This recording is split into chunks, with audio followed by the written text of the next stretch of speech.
Hello students, स्वागत है आप सभी लोगों का कैपेसिटर के लेक्चर नंबर के अंदर। तो बेटा, इससे पहले वाले लेक्चर में अपन ने हीट की काफ़ी सारी प्रॉब्लम्स करी। हम लोगों ने एक कैपेसिटर को बैटरी से कनेक्ट किया, बैटरी को उल्टा किया, फुल्ली चार्ज कैपेसिटर के अंदर फिर से बैटरी लगाई, फिर उल्टी करी, ऐसे बहुत सारे काम किए अपन लोगों ने। इवन उसके बाद हम लोगों ने दो कैपेसिटर्स अलग अलग लिए, दोनों को अलग अलग बैटरीज पे चार्ज किया, दोनों चार्ज कैपेसिटर्स को अपने कनेक्ट कर दिया और कनेक्ट करने के बाद भी उसमें से फाइनली कितना चार्ज रहेगा, फाइनली दोनों का पोटेंशियल कितना रहेगा, फाइनली दोनों में कि जो चार्ज रिडिस्ट्रीब्यूशन हुआ है उसके कारण हीट कितनी प्रोड्यूस होगी, वो सब चीज़ें अपन ने लास्ट लेक्चर तक सीखी थी। आज के लेक्चर में मैं आपको कुछ और इंटरेस्टिंग चीज़ें आगे बताने वाला हूँ। तो जो हम लोग ये कैपेसिटर्स पढ़ते हैं, इसमें जो पैरेलल प्लेट कैपेसिटर है उसके अंदर अपन लोग कई प्रकार की और भी चीज़ें यूज़ कर सकते हैं। हालांकि सिलेंड्रिकल भी कर सकते हैं, वो स्फेरिकल भी कर सकते हैं, लेकिन मैं अभी पैरेलल प्लेट कैपेसिटर की ही बात कर रहा हूँ। वो उस चीज़ का नाम है दैट इज डाई इलेक्ट्रिक। अब डाई इलेक्ट्रिक क्या होता है, क्यों होता है, कहाँ से आ गया, बीच में अच्छे खासे कैपेसिटर पढ़ रहे थे, ये क्या हो गया, इसके पीछे कारण है, ध्यान समझना बेटा। ये प्लेट और ये प्लेट, दो प्लेट से मिलकर बनता है अपना कैपेसिटर। आई मेरी बात समझ में? और ये जो कैपेसिटर होता है, इन दोनों के बीच में इसके इनर सरफेस पे पॉजिटिव चार्ज अगर होगा तो इसके इनर पे नेगेटिव चार्ज होगा, है ना। अब मान लीजिए कि पॉजिटिव चार्ज और नेगेटिव चार्ज आपस में एक दूसरे को बहुत ज्यादा अट्रैक्ट करेंगे। ऑब्वियस बात है, जब अपन ने इनफाइनाइट प्लेट कैपेसिटर्स माने हैं तो इनफाइनाइट का मतलब तो यही हो गया कि उनको अपन ने बहुत पास लिया है, और बहुत पास लिया तो दोनों एक दूसरे के ऊपर एक फोर्स ऑफ अट्रैक्शन लगाएंगे। सबसे पहले इस आज के क्वेश्चन लेक्चर के अंदर सबसे पहले अपन सीखेंगे दोनों आपस में एक दूसरे के ऊपर कितना फोर्स लगाते हैं, फिर उस फोर्स को रोकने के लिए हम लोगों ने क्या करा, कैसे किया, वो सब बातें अपन करने वाले हैं। तो मेरी बात ध्यान समझिएगा। सबसे पहले आप हेडिंग डालिए बेटा आज के लेक्चर में, force on plate of a capacitor. Force on A plate of a capacitor, plate of a capacitor. एक कैपेसिटर की एक प्लेट पर दूसरी वाली की वजह से कितना फोर्स आएगा वो हमें निकालना है। यहां पे जैसे मान लीजिए कि यहां पे दो प्लेट्स थी। अब एक प्लेट पे जो चार्ज था, एक प्लेट पे जो चार्ज था वो कितना था, प्लस था। तो सिमिलरली दूसरी पे कितना हो जाएगा, नेगेटिव हो जाएगा। आई मेरी बात समझ में? अब एक प्लेट पे प्लस क्यू चार्ज था तो एक पे माइनस क्यू चार्ज हो जाएगा। Getting my point? तो बेटा यहां पे सिग्मा कितना हो जाएगा, प्लस सिग्मा, तो यहां पर माइनस सिग्मा आ रहा है ना। प्लस सिग्मा और माइनस सिग्मा, ये क्या है, सरफेस चार्ज डेंसिटीज। तो प्लस क्यू चार्ज था, एरिया ए हो जाएगा, सिग्मा माइनस सिग्मा हो गया। अब मेरी बात ध्यान समझिएगा। एक्चुअली क्या होता है, लोग बोलते हैं कि सर जो फोर्स होता है ना वो होता है charge which is basically Q multiply by electric field. भाई फोर्स तो यही होता है यार, देखा जाए तो। सर चार्ज कितना हो जाएगा, सर चार्ज हो जाएगा sigma into area into electric field which is basically sigma upon epsilon naught in case of capacitors. I मेरी बात समझ में? तो बेटा जब मल्टीप्लाई करूंगा मैं इसको तो कितना आएगा, sigma square A by epsilon not. तो लोग कहते हैं कि ये फोर्स हो जाता है। अबे आ रहा है ना, लेकिन एक दिक्कत थी यहाँ पे। जब इसको हम लोगों ने अपनी बुक से या फिर अपने मॉड्यूल से या कहीं पे भी अपन ने जहाँ पे भी अपन ने सोर्स देखा है वहां से कंपेयर किया तो ये गलत आ गया। ये क्या आ गया, गलत आ गया। इसका मतलब कुछ ना कुछ प्रॉब्लम थी जो हमें अभी तक नहीं पता थी। तो उस प्रॉब्लम को नलीफाई करने के लिए फिर हमने दिमाग लगाया कि आखिर क्या हो रहा है यार। फोर्स तो देखा जाए तो यही होता है यार, बट आखिर यहाँ पे ऐसा क्यों नहीं हो रहा, आखिर यहाँ पे ऐसा क्यों नहीं हो रहा कि हम लोग इसका फोर्स निकाल पा रहे हैं सही। तो बुद्धि लगाने के बाद सोचा गया कि एक बात बताओ, उसको एक मिनट के लिए साइड में रखो। जैसे मान लीजिए कि आपने दो चार्ज रखे हैं, Q1 और Q2, और यहां पे तीन ले लेते चलो चार्ज, यहां पे Q3 ले लिया अपन ने। बेटा Q1 की वजह से Q2 पर कुछ फोर्स आएगा, हाँ सर। Q3 की वजह से Q2 पर कुछ फोर्स आएगा, हाँ सर। तो अगर मैं लिखूं यहां पे फोर्स ऑन Q2 तो बेसिकली वो आएगा कितना, Q2 पे फोर्स आएगा कितना, वो आएगा चार्ज Q2 भाई जिस पे फोर्स निकाल रहे होंगे उसका charge multiply by electric field due to Q1 plus electric field due to Q3। सही है ना। अबे अपने कारण थोड़ी ना इलेक्ट्रिक फील्ड आती है, इलेक्ट्रिक फील्ड तो दूसरे के कारण नहीं आएगी ना यार, खुद पे फोर्स लगाएगा खुद की इलेक्ट्रिक फील्ड के कारण। It is not practically possible. आ रहा है ना, खुद पे फोर्स लगाए, उस पे लगेगा force due to electric field of other charges. Q2 पे फोर्स निकालना है तो Q2 का चार्ज रख दो, लेकिन इलेक्ट्रिक फील्ड तो दूसरों की आएगी, उसकी खुद की नहीं आएगी। अबे आ रहा है ना। लेकिन ये जो आपने इलेक्ट्रिक फील्ड रखी है ये नेट इलेक्ट्रिक फील्ड है। अगर मुझे एक प्लेट पे फोर्स निकालना है, अगर अपने को एक प्लेट पे फोर्स निकालना है तो आपको चार्ज से तो मल्टीप्लाई कर सकते हो आप, which is Q, but electric field due to minus sigma plate. अबे सही है ना। बस दोनों की क्यों इलेक्ट्रिक फील्ड लिख रहे हो यार, किसी एक की लिखो ना यार। तो एक के कारण कितनी आएगी सर, अभी देखते हैं।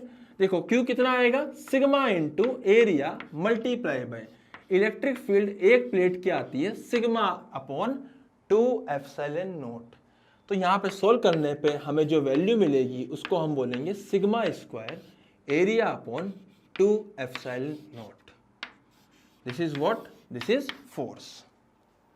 This is what, this is force. Force बराबर sigma square area upon 2 epsilon naught. I मेरी बात समझ में। तो ये होता है बेटा सही फोर्स। अगर आप इसको जब दोबारा कंपेयर करोगे अलग अलग किताबों से, अपने मॉड्यूल से, तो आप इसको सही पाओगे, पर इसको आप गलत पाओगे। तो आप इस प्रकार से फोर्स लिख सकते हो, this is a force between two plates, जो अपन ने निकाला। और इसकी वैल्यू बहुत अच्छी खासी होती है, तो आप पहले इसको नोट डाउन कर लीजिए, फिर अपन आगे बढ़ेंगे। मैं आपको इसकी वैल्यू की हल्की सी फील दिलाता हूँ, देख सुनना देख ध्यान से। सिग्मा कुछ भी हो सकता है, एरिया छोटा सा है, पर सोच ई epsilon naught, sorry what is epsilon naught, 8.85 into 10 to the power -12। अगर मैं इसको डिवाइड करता हूं तो 10 to the power -12 ऊपर जाके 10 to the power +12 बन जाता है। सोच फोर्स कितना स्ट्रॉन्ग है, 10 की पावर 12। अबे आ रहा है ना। अबे 10 की पावर 12 बहुत ज्यादा होता है, 10 की पावर 12 बहुत ज्यादा होता है। ये 12 × 10 नहीं है बेटा, ये 10 to the power 12 है। तुम एक के पीछे 12 जीरो लगा लो। अबे बात समझ में आ रही है ना। इसलिए बहुत ज्यादा बड़ी वैल्यू बन जाएगी। ये फोर्स बहुत स्ट्रांग होता है। हालांकि इलेक्ट्रोस्टैटिक फोर्स अपने में बहुत स्ट्रांग फोर्स होता है, वो अलग बात है कि अपन लोगों को जीवन में नॉर्मल लाइफ में इलेक्ट्रोस्टैटिक फोर्स जो है उतना फील नहीं होता, इसलिए इसकी कितना ये स्ट्रांग है वो हमें पता ही नहीं चलता है। बाकी बहुत स्ट्रांग फोर्स होता है, बहुत ज्यादा। आई मेरी बात समझ में। तो बेटा आप इसको पहले तो इसको नोट डाउन कीजिए, फोर्स ऑन 2 प्लेट्स है ना, force on one plate due to another plate. तो फटाफट से नोट डाउन कीजिए, फिर आगे बढ़ेंगे अपन।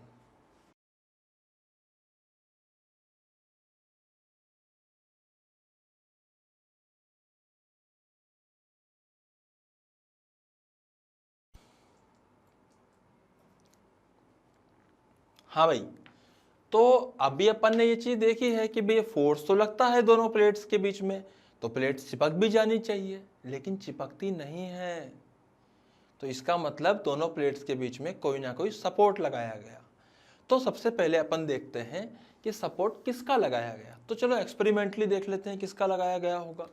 तो बेटा सपोर्ट लगाने के लिए हमने क्या करा, दोनों प्लेट्स ले लिए ऐसे, ठीक है, दोनों प्लेट्स अपन ने ऐसे ले ली। अब मैंने क्या करा, पहले एक सपोर्ट लगा दिया कंडक्टर का। लो भैया, ये गजा गजा गजा गजा गजा कंडक्टर लगा दिया अपन यहाँ पे, ठीक है। क्या लगा दिया, कंडक्टर, नाम रख दिया इसका कंडक्टर।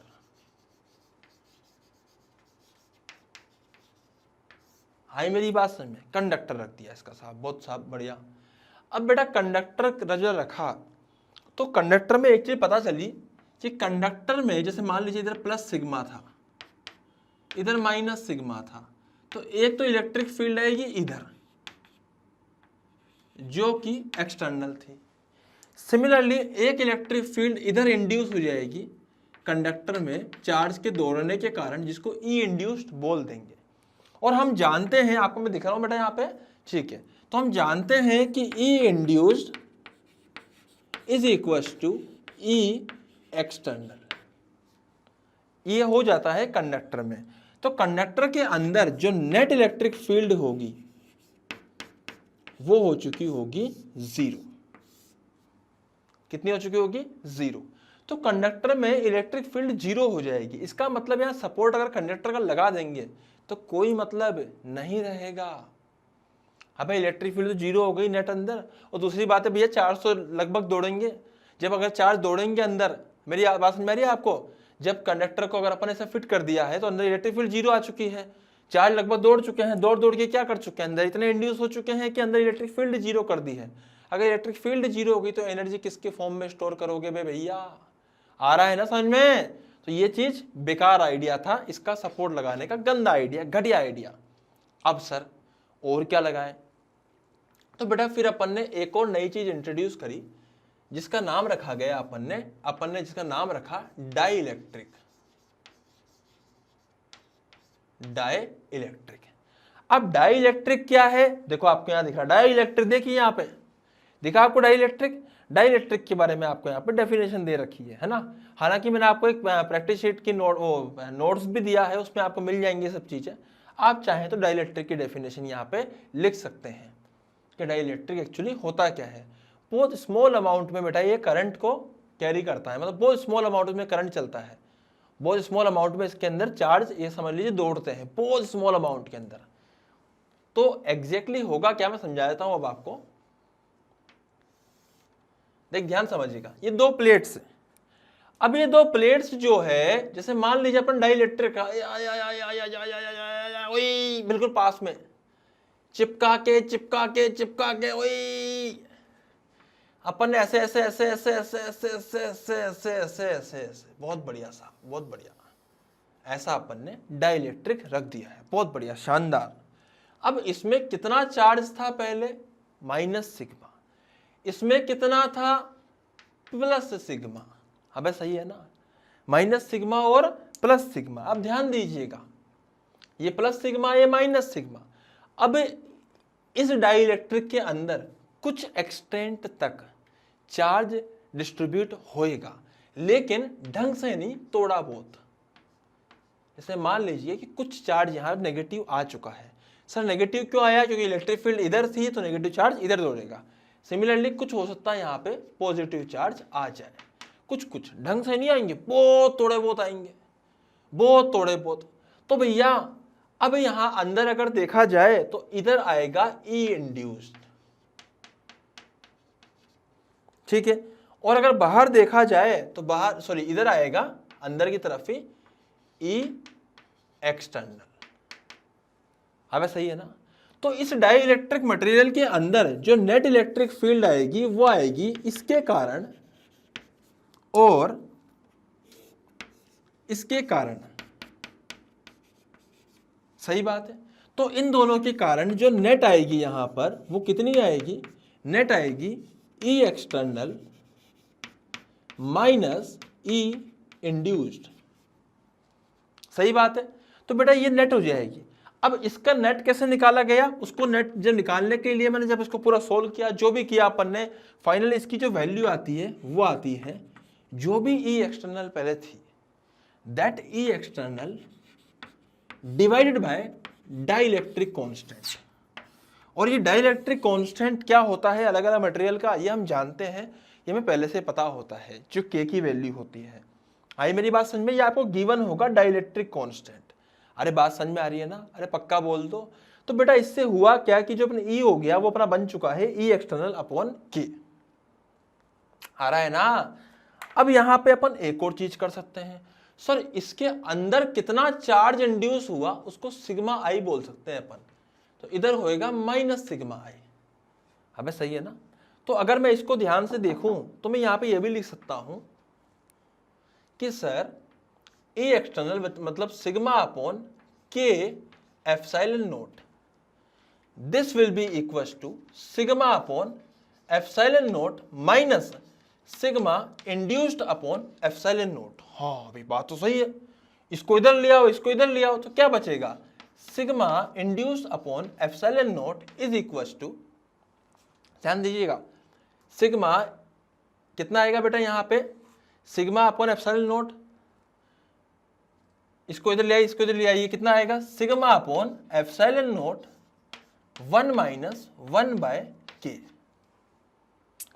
इससे इसको उड़ा दीजिए तो आप सिग्मा इंड्यूस्ड की वैल्यू यहां से निकाल सकते हैं, विच इज 1 अपॉन 1 माइनस के, सॉरी 1 माइनस 1 अपॉन के।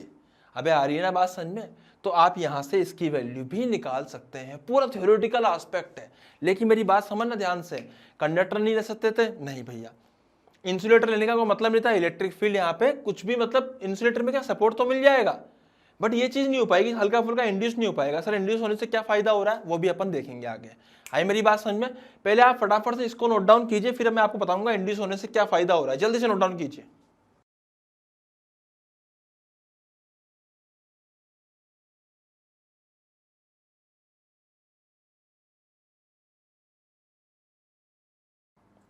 हाँ जी, तो बेटा यहां पे एक्चुअली हो क्या रहा है, अपन ने यहां तो निकाल दिया। अब देखो पोटेंशियल में कितना डिफरेंस आएगा, वही सब बातें दोबारा की, पहले वाली बातें दोबारा ध्यान समझिएगा। पोटेंशियल क्या होता है सर, मैं यहां लिख देता हूं, यहां देखिए आप लोग पोटेंशियल क्या, this is E into D.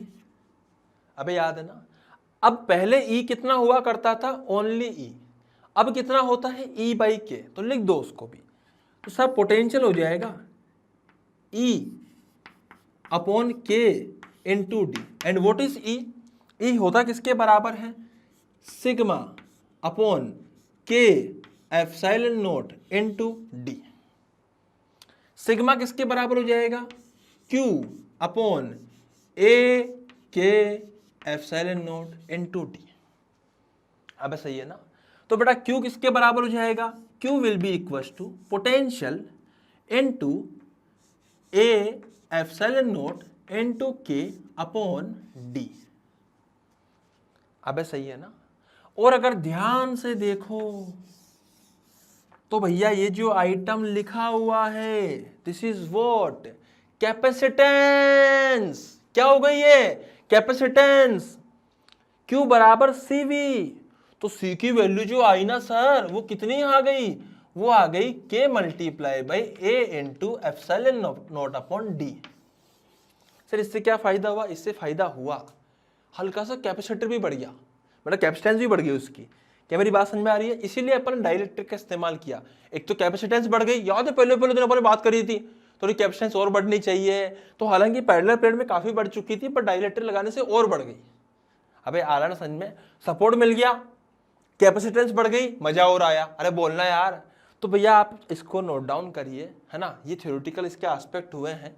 आप इसको अब इसमें कई प्रकार के डाइलेक्ट्रिक्स के अंदर चीजें होती है, पोलर डाइलेक्ट्रिक, नॉन पोलर, उसका पोलराइजेशन, पोलराइजेशन मतलब सारे डायपोल्स उसके एक ही डायरेक्शन में अलाइन हो जाए। ये सब डेफिनेशंस मैं आपको नोट्स में दे चुका हूँ, आप उसमें से पढ़ सकते हैं। लेकिन समझने की बात यह है जो मैंने आपको बताई अभी तक, मेरी बात आपको अच्छे समझ में आ गई है। मैंने क्या किया यहाँ पे मैं दोबारा बता देता हूँ। अंदर E एक्सटर्नल E इंड्यूस होगा बेटा, तो नेट होएगा E external minus E induce. वो प्रैक्टिकली किसके बराबर आता है, E external upon K, where K is dielectric constant. तो हम लोग यहाँ पे इसको ये लिख सकते हैं sigma upon K epsilon naught equals to sigma upon epsilon naught minus sigma I upon epsilon not.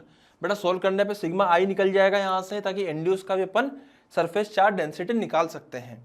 उसके बाद फिर अपन लोगों ने क्या, पोटेंशियल वही रखा है यहाँ पे, और प्लस माइनस V करके अपन ने यहाँ पे रख दिया V बराबर ED, E की वैल्यू रख दी E/K, D कर दिया अपन ने, वैल्यू पुट करी यहाँ से, और C की value I KA epsilon not upon D। तो फाइनली हमें यहाँ पे हमारा जो C था वो बड़ा हुआ मिला। आई मेरी बात समझ में, बड़ा हुआ मिला। तो आप इसको पूरे को नोट डाउन करिए ढंग से, फिर अपन आगे बढ़ेंगे इसी लेक्चर के अंदर।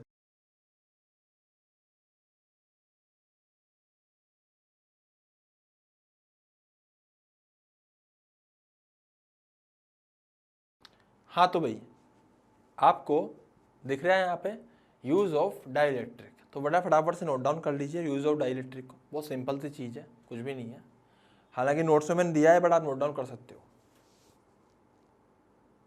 हाँ जी, तो अब अपन आगे बढ़ते हैं, ध्यान दीजिए।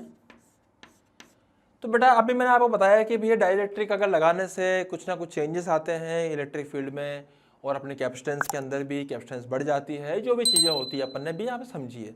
डाइलेक्ट्रिक सपोर्ट भी देता है, थोड़ी सी कैपेसिटेंस को बढ़ा देता है, थोड़ा अच्छा भी लगता है अपन लोगों को डाइलेक्ट्रिक के साथ लगा हुआ है, वरना डायरेक्ट सोच पाना कि दो प्लेट्स ऐसे हैं और मतलब प्लेट्स ऐसे लगी हुई है, सोच पाना हमारे लिए बड़ा मुश्किल हो जाता है ना, कि चिपक क्यों नहीं जाएगी। तो इसलिए नहीं चिपकती क्योंकि बीच में क्या लगा होता है, सपोर्ट लगा होता है। I getting my point. अब बेटा इसके ऊपर कई बार क्वेश्चंस आते हैं। क्वेश्चंस किस प्रकार से आते हैं, जैसे मान लीजिए कि कोई कैपेसिटर प्लेट है, और वो जो प्लेट है ना, वो प्लेट जो है वो किसी डाइलेक्ट्रिक से भरी हुई है। अब डाइलेक्ट्रिक का जो कांस्टेंट था वो था के। कैसे भरी हुई है इसको समझते हैं अपन। देखो सबसे पहले जो प्लेट होती है वो इस प्रकार से ऐसे बनी होती है। आई मेरी बात में, साइड व्यू है प्लेट का, इसी प्रकार से इसका साइड व्यू कुछ ऐसा हो जाएगा।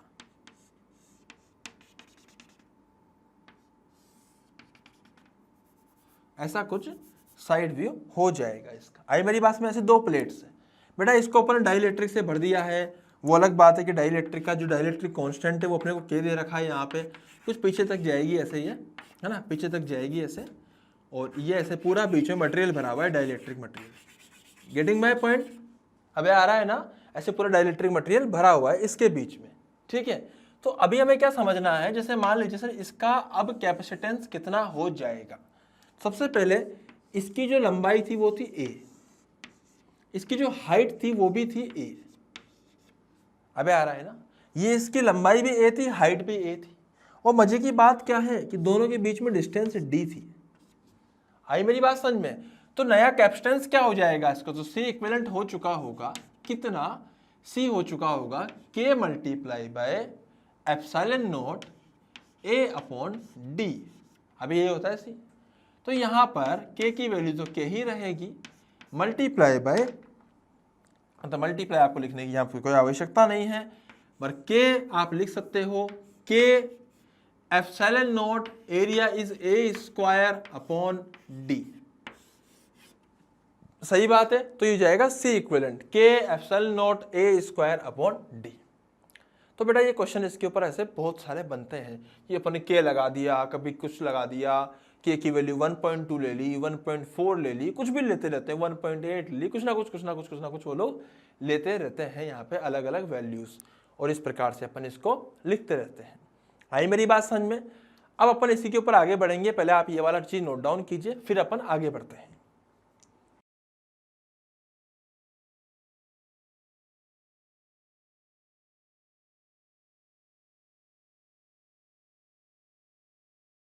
हाँ जी, तो बेटा यहाँ पे अपन एक सवाल लेते हैं।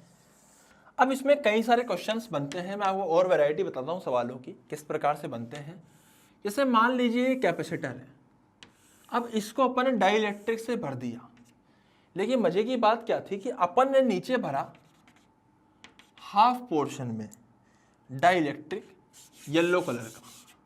वाह सर, येलो कलर का डाइलेक्ट्रिक, क्या बात है सर, बहुत ही खूबसूरत डाइलेक्ट्रिक भरा सर आपने येलो कलर का। सिमिलरली नीचे भर दिया अपन ने पिंक कलर का डाइलेक्ट्रिक हाफ पोर्शन के लिए। वाह जबरदस्त, इससे बढ़िया और क्या होगा, है ना। अब भैया ये जो येलो कलर का डाइलेक्ट्रिक था इसका के था के, ये जो पिंक कलर का था इसका डाइलेक्ट्रिक कांस्टेंट था 1.5 के। सही बात है, 1.5 के। अब कुछ ना कुछ इधर एरिया वेरिया रहा होगा, तो मैं एरिया की बात कर लेता हूं, कुछ ना कुछ एरिया तो इधर रहा होगा, जिसके ऊपर यहाँ पे कुछ ना कुछ ऐसे एरिया यहाँ पे रहा होगा। अरे सही है ना। इसी प्रकार से कुछ इधर भी अपन लोग ले सकते हैं, कुछ ऐसे आएगा यार, ऐसे, है ना, कुछ ना कुछ एरिया रहा होगा। जो भी रहा है मैं उसके बारे में बात नहीं कर रहा हूं, मैं इतना बता रहा हूं कि ऐसे ही ये पूरा आधा भरा हुआ है और पूरा आधा पिंक से भरा हुआ है। पिंक का डाइलेक्ट्रिक कांस्टेंट 1.5 है, येलो डाइलेक्ट्रिक का डाइलेक्ट्रिक कांस्टेंट के है, दोनों के बीच की डिस्टेंस है डी। आई मेरी बात समझ में? तो अब हमें बताना है कि यहाँ पे अपना कैपेसिटेंस कितनी आएगी। तो बेटा ऐसे सवालों को करने से पहले अभी हम लोग को ये पता होना चाहिए कि सबसे पहले सर उस ऊपर वाले को और नीचे वाले को अलग अलग आप लिख दो। ऊपर वाले को आप लिख सकते हो क्या, ऊपर वाले को आप लिख सकते हो C1 और नीचे वाले को लिख सकते हो C2। C1 किसके बराबर आएगा वो भी देखते हैं अपन, नीचे वाला हो जाएगा C2। तो बेटा जो C1 आएगा ना वो किसके बराबर आएगा, C1 जो आएगा वो किसके बराबर आएगा, वो आएगा K into epsilon naught area upon D. अब बेटा यहाँ पे एरिया में एक लफड़ा है, एरिया है ना पूरा A था, तो ये तो आधा पोर्शन ही तो आ रहा है ना, इसलिए A/2, तो एरिया विल बी A/2। तो यहाँ पे क्या लिख सकता हूँ मैं, यहाँ पे मैं लिख सकता हूँ K एप्सिलॉन नोट A/2D। अब सही है। सिमिलरली अगर मैं C2 की बात करूंगा तो C2 कितना हो जाएगा सर, C2 हो जाएगा अपना, देखो यहां पर मैं बात करता हूं तो यहां पे हो जाएगा पिंक वाला 1.5 K एप्सिलॉन नोट एरिया इसका भी आधा अपॉन 2D। अब सही है ना, इसका 1.5 K epsilon note A upon 2D, इसका K epsilon note A upon 2D। अब ये ऐसे अपन दो हिस्सों में लिख सकते हैं, लेकिन सर एक इश्यू आ गया, ये दोनों तो पैरेलल में आ गए, और पैरेलल सीरीज तो मैंने बताया ही नहीं। तो बेटा अभी आपको मैं यहाँ पे पैरेलल सीरीज के बारे में बताऊंगा, तभी अपन इसके ऊपर बहुत सारे सवाल कर सकते हैं। तो मैं आपको जल्दी से बता दूंगा, पहले आप इसको नोट डाउन कर लीजिए यहाँ तक। वैसे अगर आपको पता हो तो पैरेलल में डायरेक्ट जुड़ते हैं और सीरीज में उल्टे जुड़ते हैं, लेकिन मैं बता देता हूँ आपको पहले। इधर आप इधर ध्यान दीजिए, कैपेसिटर्स इन सीरीज, आई मेरी बात समझ में। तो बेटा सीरीज में क्या होता है, एक कैपेसिटर हो गया, एक और हो गया, इस प्रकार से इसका C1 हो गया, इसका C2 हो गया, ठीक है। कैपेसिटर में अगर मान लीजिए आपने कुछ वोल्टेज दिया है V, तो चार्ज सब में सेम रहता है। अगर चार्ज यहाँ Q तो माइनस Q, तो यहाँ Q तो यहाँ माइनस Q आएगा। Getting my point. और Q किसके बराबर होता है, CV के बराबर। तो व्हाट आई कैन राइट कि यहाँ पे प्लस माइनस V1 कुछ होगा, यहाँ प्लस माइनस V2 कुछ होगा। अब सही है ना। तो भैया टोटल पोटेंशियल कितना हो जाएगा, जैसे मान लीजिए टोटल पोटेंशियल V बराबर V1 प्लस V2। अब सही है। अब Q किसके बराबर होता है, Q बराबर CV। तो जो V इक्विवेलेंट हो जाएगा वो किसके बराबर हो जाएगा, C अपॉन, सॉरी यहाँ पे कितना लिख दूंगा मैं, यहाँ पे लिख दूंगा भैया जो V आएगा अपने पास में वो किसके बराबर आएगा, Q अपॉन C। तो इस V को लिख सकता हूं मैं charge upon C equivalent equals to V1। V1 किसके बराबर आएगा, चार्ज अपॉन यहां पे C1 चार्ज अपॉन C2, ये कट जाएंगे। अब सही है ना। तो बचेगा कितना, तो बचेगा 1 upon C equivalent equals to 1 upon C1 plus 1 upon C2।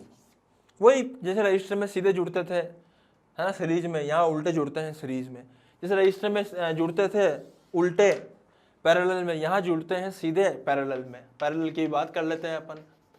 तो पैरेलल में मैं क्या लिख दूंगा, पैरेलल में हो जाएगा सर, पैरेलल में हो जाएगा जैसे मान लीजिए दो पैरेलल प्लेट्स अपन ने लिए यहाँ पे, सॉरी दो पैरेलल प्लेट कैपेसिटर्स को अपन ने पैरेलल में लिया है। तो बेटा इसका C1 मान लीजिए, इसका C2 मान लीजिए। ऑब्वियस बात, दोनों का पोटेंशियल सेम आएगा, दोनों का पोटेंशियल सेम आएगा, दोनों का चार्ज मिला के दोनों के चार्ज के बराबर हो जाएगा, पोटेंशियल सेम है। तो मैं क्या लिख सकता हूं, Q बराबर Q1 प्लस Q2। तो Q किसके बराबर हो जाएगा, C equivalent into potential. This should be equal to C1 into potential plus C2 into potential. अब सही है ना। उड़ा दो V से V को, तो C इक्विवेलेंट कितना आएगा, this will be equal to C1 plus C2। बहुत सिंपल सी बातें हैं, मैंने आपको जल्दी बता दी है। तो अब वैसे आपको पता ही होती है सब चीज़ें तो बेटा कि भैया पैरेलल में सीधा जुड़ता है, सीरीज में उल्टा जुड़ता है, कैपेसिटर्स की बात हो रही है। जल्दी से इसको आप नोट डाउन करिए, फिर अपन जैसे इस क्वेश्चन पे आएंगे। फटाफट नोट डाउन कीजिए, पहले उसको नोट डाउन कर लीजिए पहले।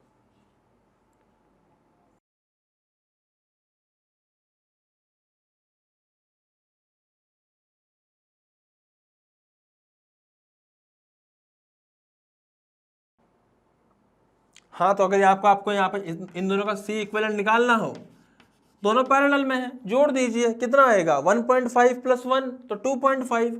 तो answer will be 2.5 K epsilon note A upon 2D। This is your answer, final answer. ठीक है बेटा, तो इसको भी नोट डाउन कर लीजिए, उसको अगर नहीं किया तो उसको भी कर लीजिए, और फिर अपन आगे मिलेंगे।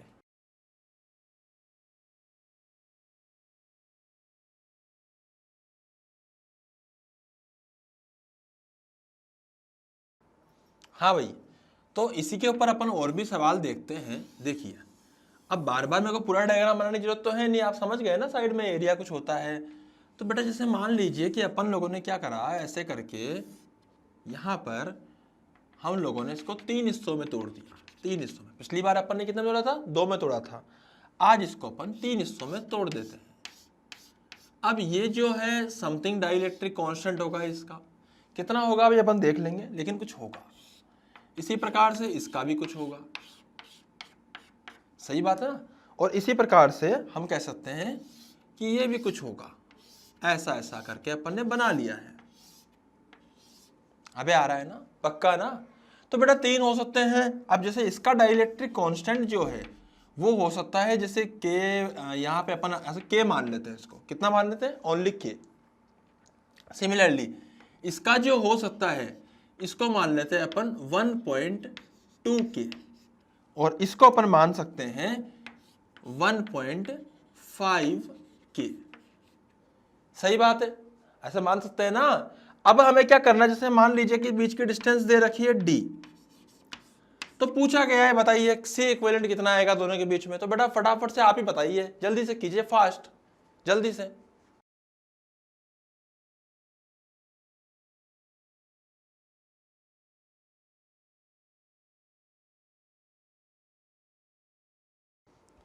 हाँ जी, तो यहां मैंने आपके सामने बात करी कि क्या होगा, क्या यहाँ पे जैसे मान लीजिए ये ऑरेंज वाला 1.2 के, ये जो येलो वाला है 1.5 के, अपना जो ब्लू वाला है वो के वाला है। तो अपन एक काम करेंगे, सबसे पहले इसको 3 हिस्सों में डिस्ट्रीब्यूट करेंगे। सर ये दोनों आपस में किसमें है, इनको अलग अलग ले लो, इसको अलग ले लो, इसको अलग ले लो, नीचे वाले को अलग ले लो। आई मेरी बात समझ में, सबको अलग अलग कर लो, ऐसे लिख दो। इसको रख दो C1, इसको रख दो C2, इसको रख दो C3। C1 ऑरेंज वाला है, C2 कौन सा वाला है, येलो वाला, C3 है अपना ब्लू वाला। तो बेटा C1 किसके बराबर आएगा, पहले वो चेक करो। C1 आएगा साहब, देखो C1 जो आएगा, अब देखो एरिया क्या होगा, दिमाग लगाना, सोचो। साइड में तो मैं डायग्राम बना देता हूं, चलो कोई बात नहीं। यहाँ पे इस प्रकार से एरिया जाएगा, सही बात है। तो ये हाफ पोर्शन का एरिया हो जाएगा ऑरेंज वाले का भी, सही बात है। लेकिन जो बीच की डिस्टेंस है वो d थी, बट इसकी d/2 हो चुकी है। तो मैं क्या लिख दूंगा, C1 will be equal to 1.2 के epsilon naught, area will be आधी, area will be half, divided by d, और d जो है वो d/2 के बराबर है। तो मैं यहां लिख दूंगा d/2। आई मेरी बात समझ में। देख एरिया भी आधा हो गया और इसका d भी आधा हो गया। तो बेटा सोल्व करने पर जो हम पाएंगे, देख 1/2 से 1/2 कट जाएगा, तो बचेगा 1.2 के एप्सिलॉन नोट a/d। अब ऐसा ही है ना, ये आ चुका है अपना क्या, C1। अब बात करते हैं अपन C2 की। तो C2 में यहां लिख देता हूं C2 इज येलो वाला। तो बेटा येलो वाले में क्या आएगा, 1.5 के epsilon note a is again आधा, a इज अगेन आधा, divided by d is also आधा, d इज आल्सो आधा। बेटा आधे से आधे कट गया, तो बचा कितना, बचा अपने पास में 1.5 के एप्सिलॉन नोट a/d।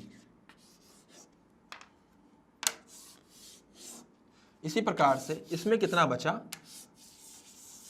C1 आ चुका है, C2 आ चुका है। अब हमारे लिए एक और मुद्दा है, वो क्या है, हमें निकालना है क्या, C1 C2, अब C3 निकालेंगे। तो देखिए C3 किसके बराबर होगा, सर C3 हो जाएगा K एप्सिलॉन नोट a/2, क्योंकि इसका भी a आधा होगा, लेकिन d पूरा है, क्योंकि पूरी विड्थ तक है ये, तो d पूरा आएगा। इसका कितना बन जाएगा, k एप्सिलॉन नोट a/2d। अब ऐसा ही है ना। अब आप ध्यान से देखो, C1 और C2 जो है वो आपस में सीरीज में है और ये उसके साथ पैरेलल में है, तो हमें निकालना पड़ेगा दोनों का सीरीज में, देन उसके बाद पैरेलल में। आई मेरी बात समझ में। तो बेटा इधर आइए, अपन फटाफट से इसको निकालते हैं। कैसे निकालते हैं मैं समझाता हूं आपको। देखिए आप इधर देख लीजिए, यहाँ देख लीजिए, देखो इन सबका कॉम्बिनेशन अगर अपन करेंगे तो कॉम्बिनेशन अपन कर सकते हैं C1 C2 divided by C1 plus C2। जब भी दो सीरीज में होते हैं तो उल्टे जुड़ते हैं, और जब भी उल्टे जुड़ते हैं तो ऐसे ही जुड़ते हैं C1 C2 bye C1 plus C2। ये चीज मैंने आपको करंट में बहुत अच्छे से सिखाई थी, याद है आप लोगों को। प्लस इसमें क्या कर देंगे अपन C3, क्योंकि पैरेलल में है, पैरेलल में डायरेक्टली जुड़ जाएगा। This is your C equivalent. अबे आ रहा है ना, पक्का ना, उल्टे जुड़ते हैं भैया सीरीज में, और जब सीरीज वाला सीधा पैरेलल में जुड़ता है, सीधा जुड़ता है, तो भाई साहब C1 C2 किसके बराबर है? C1 ये रखा, ये रहा C1, ये C2 है। तो K epsilon not A by D, K epsilon not A by D. तो मैं एक काम करो, यहां पे लिख लो एक constant K epsilon not A by D, सबको मान लो ये। तो बेटा C1 किसके बराबर आएगा? 1.2C, तो लिख दो यहाँ पे 1.2C इंटू C2 किसके बराबर आएगा? 1.5C डिवाइडेड बाय 1.2 प्लस 1.5 कितना जाएगा? 2.7C प्लस C3 किसके बराबर आएगा? C by 2। हाँ सही है ना, है कि नहीं है? सही है इसको। तो बेटा सोल्व करने पर इसकी जो वैल्यू आएगी, मैं यहां लिख रहा हूं, आप देखिए ध्यान से, यहाँ पे कितनी वैल्यू आएगी, इसको पूरा सॉल्व करने पे अपन पूरा एलसीएम ले सकते हैं।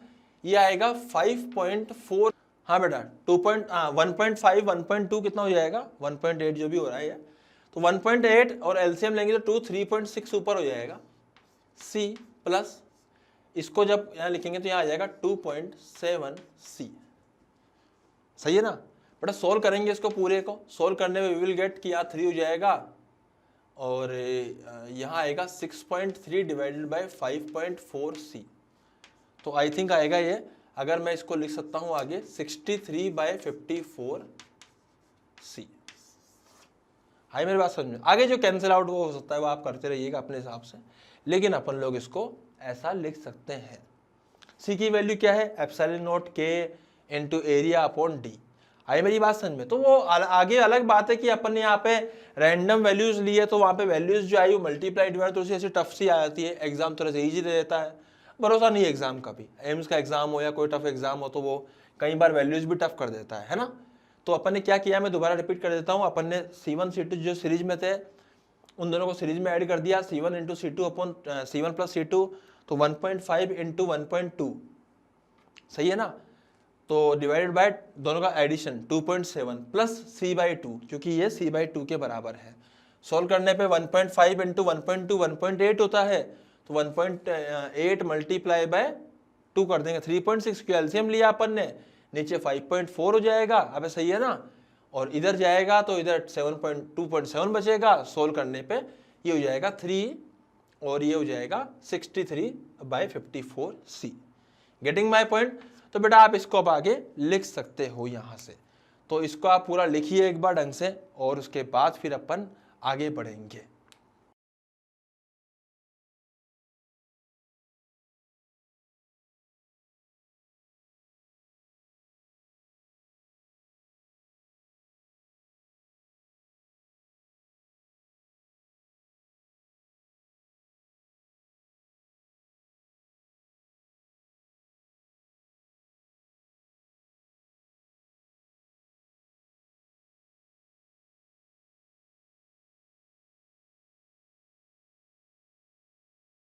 हाँ बेटा, तो ये अपन इस लेक्चर को अपन यही समाप्त करते हैं। उससे पहले मैं आपको एक छोटी सी चीज़ समझा देता हूँ। जैसे अपन ने अभी 2 वाला लिया है, जैसे मान लीजिए मैं आपको एक छोटा सा क्वेश्चन बता देता हूँ, आप चाहे तो इसको घर से कर लीजिएगा। ये अपन ने बेटा एक सवाल लिया है, एक होमवर्क क्वेश्चन मैं आपको दे रहा हूँ। इसके अपन ने 4 हिस्से कर लिए हैं, बिल्कुल बराबर बीचों बीच से 4 हिस्से कर लिए हैं।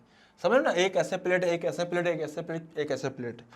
तो ये वाली है अपनी ऑरेंज प्लेट, ये वाली है अपनी yellow plate. Getting my point? ये वाली है अपनी पिंक प्लेट, ओए पिंक प्लेट, क्या बात है। ये वाली है अपनी ग्रीन प्लेट, वाह वाह, बहुत ही शानदार। है मेरी बात समझ में? तो ऑरेंज, येलो, पिंक और ग्रीन, तो जो ऑरेंज है इसका के अपने को के दे रखा है, येलो वाली का अपने को दे रखा है 1.2 के, पिंक वाली का अपने को दे रखा है कितना 1.5 के, सिमिलरली ग्रीन वाले का अपने को दे रखा है कितना 1.8 के। आई मेरी बात समझ में?